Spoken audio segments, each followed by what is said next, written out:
waaleykum salaam wa rahmatulah sëñ Maxtaar jërëjëf laaj bu am solo yoo xam ne yaa ngi laaj ba xam ndax li ñuy wax ne yonent bi daan salawaatullaahi wa salaamu alayhi daan tere lekk ci ndab yoo xam ne ay kéefar ñoo koy jëfandikoo.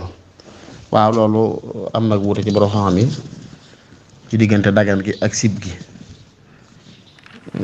dañuy wax ne nag ñi yàlla tere ñi bokkul diine dañuy ay xeet am na ñu ne ahlul kitaab mooy al yahud wa nasara siif yi ak catholique yi chrétiens yi ñooñu alxuraan ne wa taamu ahlil kitaabi xillun lakum wa taamukum xillun lahum seeni ñam dagan na ci ñu lekk ko ginnaaw seeni ñam dagan na ci ñu lekk ko nag kon seeni ndab dagan na ci ñu jëfandikoo ko li feeg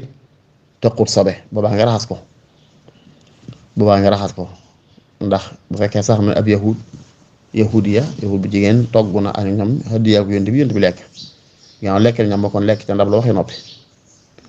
mooy wa taamu ahli kitaab xillun lakum wa taamukum xillun lahum amma bu dee almajuus nag wala abadatul awsaan dañuy jaamu xëram wala majuus yi ñooñu moom dëggalu ñu lekk seeni ñam kon dëggalu ñu jëfandikoo seeni ndab loo am nañu wax loolu. xadis boobu ngay gis mooy xadis abi Saxlaba ngi ci Buxaari Muslim wax ne dama ne yaa rasulallah inna bi ardi qawmi ahli kitaabi afa nakulu fi aaniyatihim ñu ko doon suuf soo xam ne ahlu kitaab ñoo fi nekkoon ba fi seeni jumtukaay seeni bool ak seeni kudd ndax mën nañ ko jëfandikoo ñun tamit leen fa in lam tajidu xayraha fala takulu minha fa in tajidu xayraha fala takulu minha bu fekkee am ngeen yeneen yu ma jëfandikoo yu du seeni jumtukaay day bu leen ci lekk bu ngeen ko amul nag raxas leen ko ba mu set ngeen lekk ci te naan ci bu fekkee am nga yeneen pot ak i boole kudd yoo mën jëfandikoo yoo xam ne ñoom du ñoo ko daan jëfandikoo sañ nga caa lekk naan fekkee yooyu rek fi ne ñu daa jëfandikoo rek fi rek nag nga raxas ko ba mu set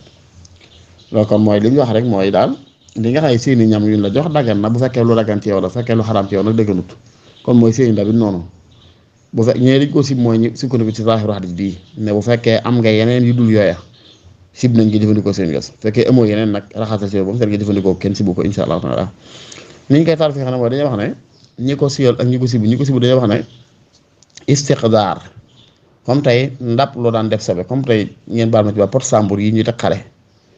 ku ne xam na ne bu fekkee bu bees sàq la amul benn sobe waaye nag wax dëgg yàlla di ko jëfandikoo ci naan ba lekk lu xaw naa kii maanaam kat waxuma la boo xam ne buñ daa jëfandikoo la ci sobe